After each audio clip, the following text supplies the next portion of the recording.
Each of you is a leader committed to promoting and protecting, both keywords, free expression. And maybe could I ask, I'll just start with Bob, since you're closest to me. Why is it important? This may seem kind of basic, but why is it important that we promote and protect free expression?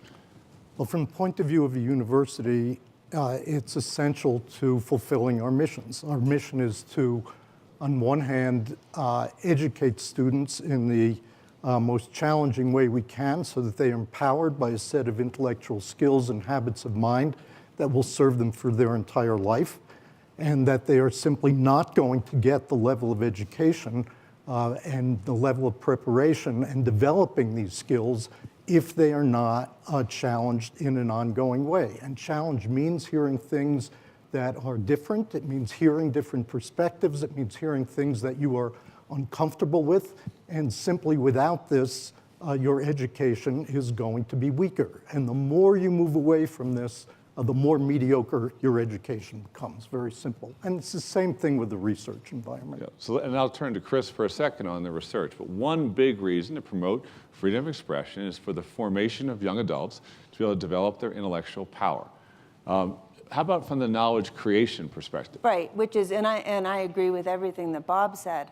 You know, one really important component of the mission of a research university is the creation of new knowledge, generating new ideas. And the way that happens, you know, the scientific process, is that people have to challenge the status quo. They have to challenge existing ideas if they're going to create new ones and make progress in lots of different areas. And this goes from scientific progress to work in the humanities and the social sciences. So that's another just foundational component of freedom of expression. Yeah. So in other words, really no one creates a new idea or a new concept, a new paradigm for thought by simply saying, well, the other ones were right.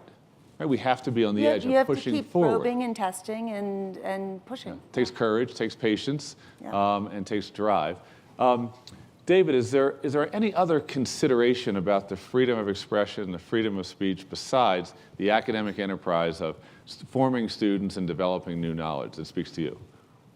Look, I think those are the two critical frames. I mean, you could list another 10 things, but I think they all fit underneath those two frames. As I listen to Bob, listen to Chris, I mean, I'm struck, and I have felt this in my role at Penn. And I think it's worth saying, just to be clear about it, which is a university is not a corporation.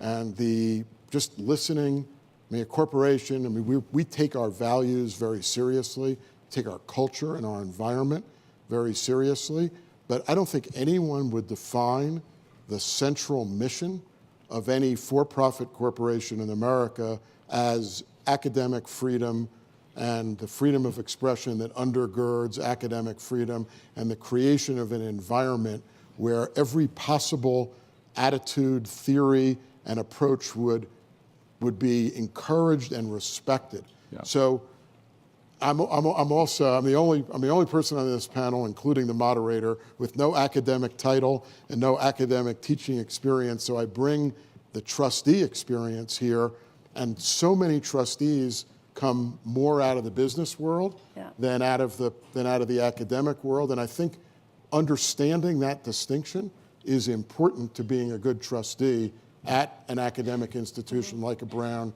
or the University of Chicago.